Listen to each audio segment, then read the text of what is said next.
नमस्कार, हर हर महादेव। आप देख रहे हैं वीआईपी न्यूज और मैं हूं आपके साथ डॉक्टर रानी रैकवार। स्वागत है आपका हमारे विशेष कार्यक्रम दिव्य शिव में। पवित्र सावन मास में भगवान शिव की पूजा का विशेष महत्व होता है। ये पवित्र मास भगवान शिव को अत्यंत प्रिय है। सावन में की गई भोलेनाथ की पूजा भक्तों को कई गुना फल देती है। ऐसी मान्यता है कि सावन में शिव भक्ति से कुंवारी कन्याओं को जहां मन चाहा वर मिलता है, अपनी सभी मनोकामनाओं की पूर्ति के लिए शिव भक्त सावन सोमवार का व्रत जरूर करते हैं।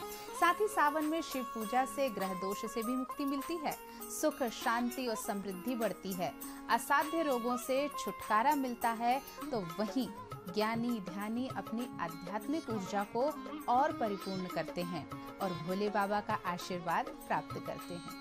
दतिया के श्री नागेश्वर महादेव मंदिर में भी पवित्र सावन माह का दिव्य अनुष्ठान आयोजित किया गया है।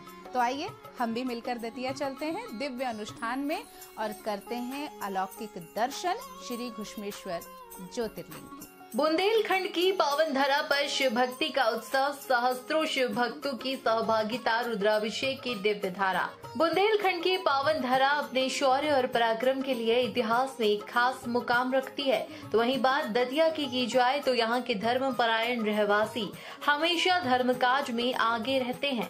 इस मनोरम समय में श्री नागेश्वर महादेव मंदिर में श्रावण मास पार्थिव शिवलिंग निर्माण और रुद्राभिषेक महोत्सव का भव्य आयोजन संचालित किया जा रहा है। दतिया और पूरे देश के हजारों लाखों शिव भक्त सावन के 12वें दिन भी शिव भक्ति में लीन हैं।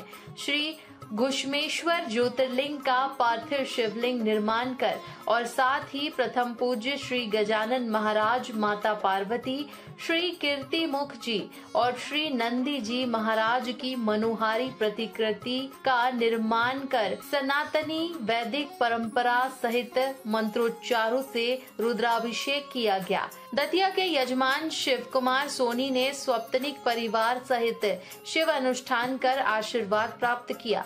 पुराणों में वर्णित घुश्मेश्वर ज्योतिर्लिंग की अद्भुत कथा। 12 ज्योतिर्लिंगों में से सबसे छोटा ज्योतिर्लिंग श्री घुश्मेश्वर ज्योतिर्लिंग को कहा जाता है, लेकिन इसका महत्व विराट और विशाल है। ये भगवान शिव के करुणामय रूप का प्रतीक है। पुराणों के अनुसार कथा में कहा जाता है कि एक अत्यंत तेजस्वी तपोनिष्ठ ब्राह्मण सुधर्मा दक्षिण देश में देवगिरी पर्वत के पास रहता था।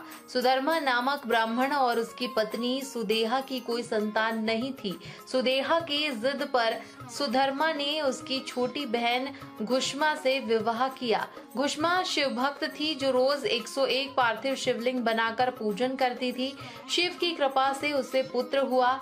कुछ समय बाद सुदेहा जलन में आकर रात में घुश्मा के बेटे की हत्या कर शव को तालाब में फेंक देती है। घुश्मा दुखी थी लेकिन उसने पूजा नहीं छोड़ी। पूजा के बाद जब वह शिवलिंग तालाब में विसर्जित करने गई तो उसका बेटा बाहर आता दिखा। इस चमत्कार से भगवान शिव प्रकट हुए और घुश्मा के कहने पर वहां सदा विराजमान रहने का वचन दिया। यही स्थान आज श्री घुश्मेश्वर ज्योतिर्लिंग के नाम से जाना जाता है।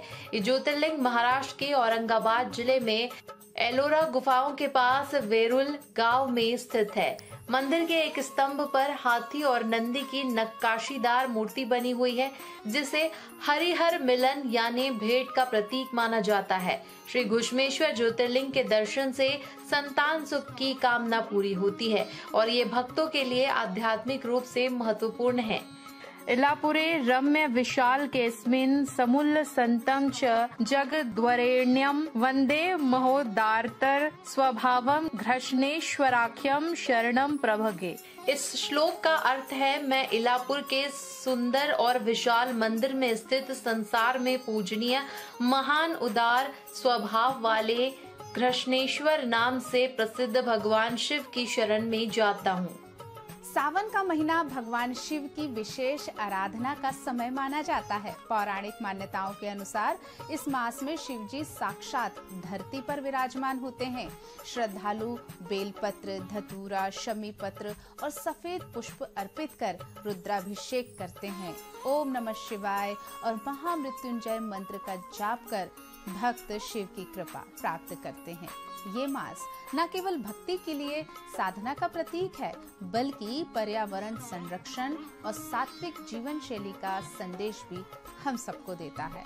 सावन महीना सिर्फ शिव भक्ति का नहीं बल्कि पर्यावरण संरक्षण और आत्मशुद्धि का भी सुअवसर होता है। सावन को हरि मास भी कहा जाता है, जो भगवान विष्णु की भक्ति के लिए भी बेहद महत्वपूर्ण है। दतिया के श्री नागेश्वर महादेव मंदिर परिसर में शिव भक्ति की अविरल धारा बह रही है। माताएं बहनें घर परिवार और बाल गोपालों की मंगल कामना श्री घुश्मेश्वर महादेव से करती हैं। सभी माताओं बहनों का सौभाग्य और गोदी के लाल हंसते मुस्कुराते रहे, यही भोलेनाथ से कामना है। तो शत शत नमन श्री घुश्मेश्वर ज्योतिर्लिंग को और हर हर महादेव। तो आज के खास कार्यक्रम दिव्य शिव में बस इतना ही। देखते रहिए VIP न्यूज। नमस्कार।